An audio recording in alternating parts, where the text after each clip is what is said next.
चला तर आज निघालो आहे अंकित दादासोबत क्रिकेट मॅच बघण्यासाठी. तर अंकित दादाची मॅच होती तर अंकित दादाने सांगितलं तुम्ही पण चला. मी म्हटलं चला, आज पण बोर होत होत आहे, बस निघालो. तेवढंच अंकित दादानी गाडी थांबवायला लावली अचानक. मी म्हटलं का? तर अंकित दादा एका शॉपमधून काहीतरी घेतो आहे. तर मी बघितलं काय घेतो, त्याच्यामुळे हातात मला विमल दिसली. मी म्हटलं विमल का? तर अंकित दादानी सांगितलं ही माझी ड्रिंक आहे, एनर्जी, याच्याशिवाय मी बॅटिंग नाही करणार. म्हटलं असं आहे, ओके. तर निघालो आहे. रस्त्यात काम चाललं होतं यार, वेळ कसा निघेल हीच वाट बघत होतो, कधी पोहोचेल. अंकित दादा रस्त्याने सांगत होता माझ्या मॅचचा टाईम झाला, माझ्या मॅचचा टाईम झाला. मी म्हटलं आपण उडून नाही जाणार आहे. रस्त्यात खूप ट्रॉफिक पण लागली होती. ट्रॉफिकवर थांबलो थोडंसं. थांबल्याच्यानंतर निघालो तिथून. या रस्त्याच्या कामामुळे खरं दिनेश दाला पण खूप त्रास झाला. असं कसं तरी आम्ही पोहोचलो आहे ग्राउंडवर. अंकित दादा आपल्या टीमसोबत काहीतरी गप्पा करत होता की पुढे टीम कशी खेळायची आहे, काय मॅनेजमेंट चाललं असेल.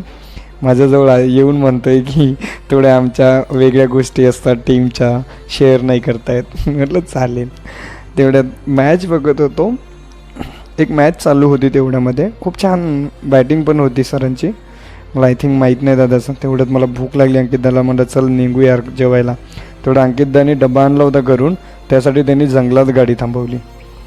मी बघतोय की असं जंगल.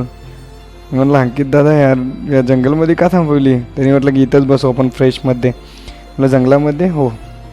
तर अंकित दादांनी घरून आणलेलं ओपन केलं की काय होतं की मस्त भाकर वगैरे होती.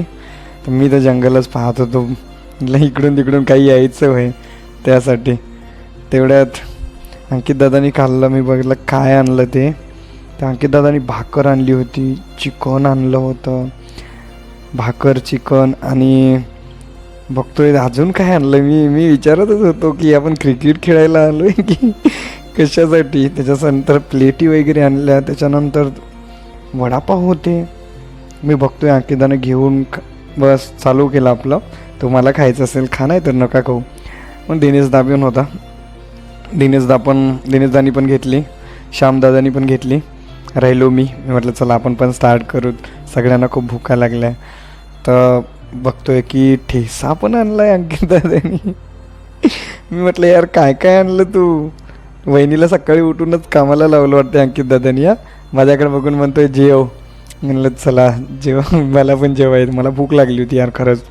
त्यासाठी चिकन बघून तर अजून जास्त भूक लागली, कारण की अंकित दादाच्या घरचं चिकन होतं आणि वहिनी खूप छान चिकन बनवतात.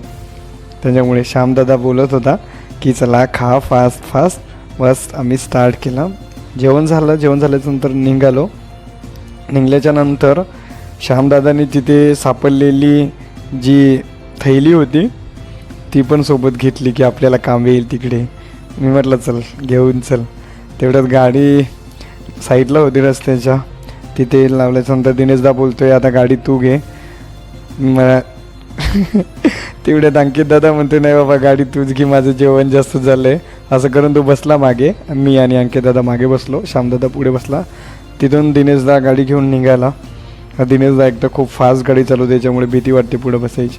तसं तर ग्राउंडला पोहोचल्याच्यानंतर मॅच चालू झाली अंकित दादाची त्यांची, आणि अंकित दादा ते विन झाले. तेवढ्यात विन झाल्याच्यानंतर आम्ही निघालो आहे.